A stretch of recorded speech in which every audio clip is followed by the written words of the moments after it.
We got Lawrence Young here for Fantastic Forum at Comic-Con 2014, and I get to be sitting with Mr. Joe Harris, the writer of Great Pacific. Joe, thank you so much for taking the time to talk to us. You're very welcome thank you for having me. So, Joe, for those that don't know, why don't you go ahead and tell the people what Great Pacific is and what it's all about? Great Pacific is a monthly sci-fi adventure comic I write for Image.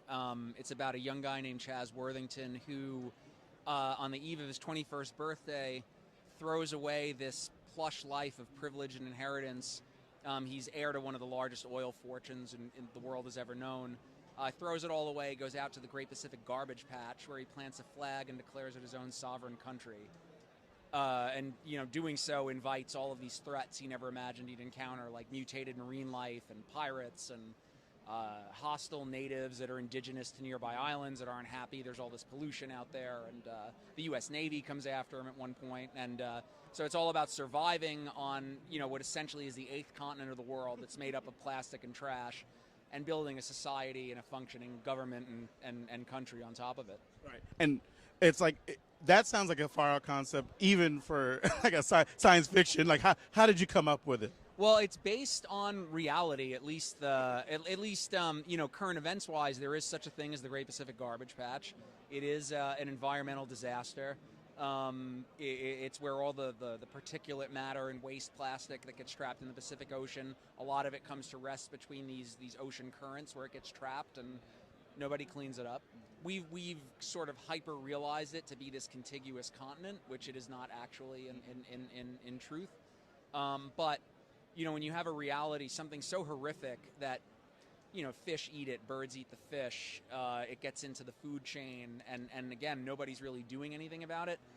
That horrified me and fascinated me, so that, on the one hand, I'm so disgusted and angry at what we're doing to the oceans, and on the other, I'm like, oh my God, that's a great, right. What a fantastic launch pad for speculative fiction. Yeah. And that's just the way my brain works, so that's how I came up with it. That's all right. That's all right. So I know that you have had the opportunity to write in many different mediums or whatnot. How do you feel about the differences between writing, like, say, I know you've done movies or whatnot. How do you feel about the difference between writing for movies versus comics versus, other forms? In my experience, writing comics, in particular creator-owned comics like Great Pacific, are much more creatively satisfying, as opposed to being hired to write or rewrite a studio movie, or getting a deal to write the sequel to horror movie X, or all sorts of things like that I've done. Nothing's been more gratifying for me personally than doing work like Great Pacific. So there's an immediacy to it. You write it, and a few months later it's on the stands.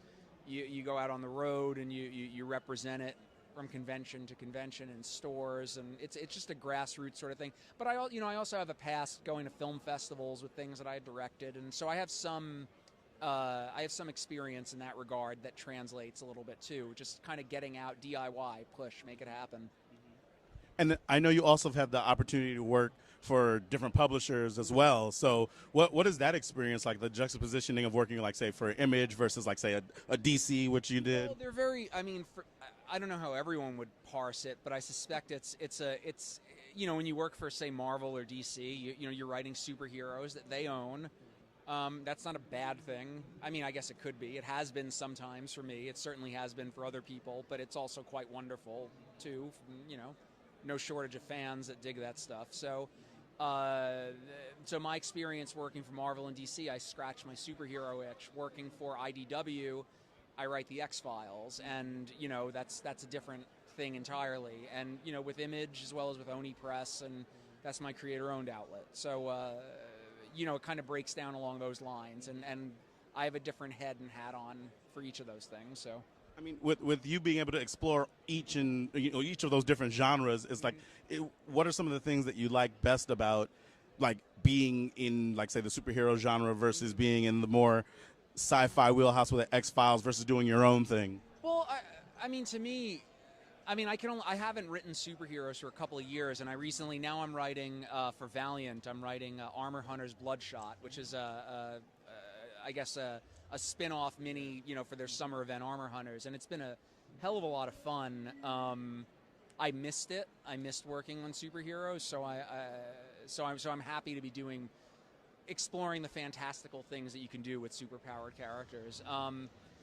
To me, everything just complements one another. I think my creativity lends itself to all of this stuff, so I would get bored if I couldn't do different sorts of things.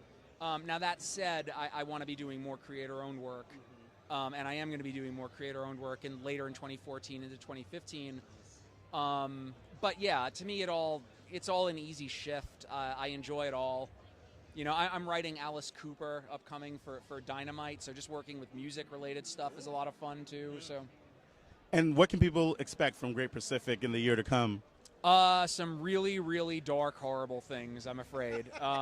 We're in the middle of Big Game Hunters, which is a really, really wrenching story arc that we're in the middle of right now. Some stuff gets upturned and turned around and pulled inside out. A lot of characters don't make it out alive, and you know, it's not easy running a country. Yes, I would agree. It's not easy. I don't know from personal experience, but I would assume it's not easy running a country. Joe, thank you so much.